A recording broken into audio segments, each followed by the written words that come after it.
old Universal horror films of Boris Karloff and Bela Lugosi, especially the corpse at the end of the rope. Chapter 2. Has anyone touched the body so far? Gardener asked Price. No. So no one's checked to see if he's dead? Looks pretty dead to me, said Price. Gardener had to agree with him. How long has he been there? I don't know. Gardener removed his shoes, left them by the stage doors. From an inside pocket he produced a pair of gloves and paper slippers. Pulling them on, he walked over to the body and checked for a pulse. There wasn't one. The corpse was dressed in a black evening suit, white shirt, black bow tie, and black waistcoat. His complexion was ghostly white, anemic. Not that Gardener expected a picture of health.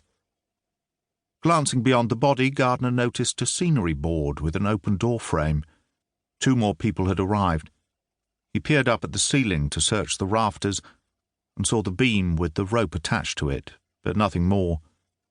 He glanced over at the roller-shuttered door that had now been closed by Paul Price, doubting very much the killer was still on the premises. He scrutinized the whole area, then turned and shouted to the crowd, I want everyone to stay exactly where they are. Do not wander around, and do not come onto the stage. Walking back to meet Price, he produced his mobile and called Steve Fenton, the crime scene manager, explaining that he wanted him to run an ESLA. He also needed scenes of crime as quickly as possible. Price piped up, Excuse me, this is my theatre. What's an ESLA?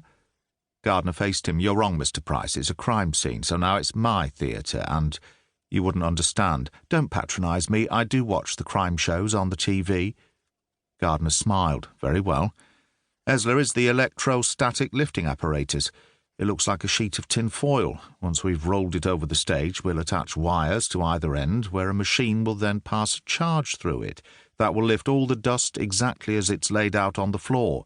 We can then take it away for examination, which will give us very precise details of footmarks, which can then be compared against any suspect's shoes we might recover at a later date. Price glanced at his own feet, and then to Gardener. Judging by his expression, Gardener thought the theatre manager's heart had stopped. Well, I've never seen that on Midsummer. My point exactly, replied Gardener. Now, can we get back to business? What happened? When? Gardener wasn't sure whether or not his temper was shorter than usual, or if everyone he'd met so far was stupid. Can you take me through what happened from the beginning of the show? Oh, replied Price. Well, not much. The place was full. The lights dimmed, and then a voice came over the PA system. Live or recorded, interrupted Gardener. Does it matter? Live or recorded, he repeated. I'm really not sure. I suppose it sounded live, now I come to think of it. Did you recognise the voice? No, but it could have been any one of my staff. And it might not have been. Was it in the script? I never saw the script. I have no idea what was planned. Was the show being recorded? No. Where were you when it happened? Asked Gardener. Sitting with your father, replied Price. The first box in the dress circle to the left of the stage. Gardener suddenly remembered his father's presence. The reason he had made it to the theatre so quickly was because he was sitting in a coffee bar around the corner, intending to pick his father up after the show. How is he? Shocked, like the rest of us. Gardener wanted to see his father, Malcolm, but at the moment his professional capacity wouldn't allow that. Carry on.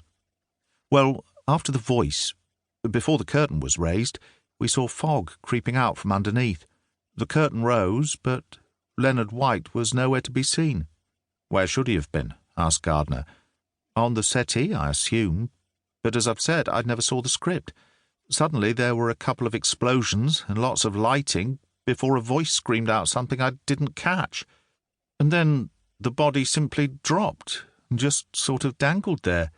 Did you come on stage immediately? I think so. Think isn't good enough. I need to know, replied Gardener. Well, not straight away. I left my box and came down the stairs and telephoned the police first. So when you entered the stage, did you see anyone? Only my stage manager, Steve Rogers.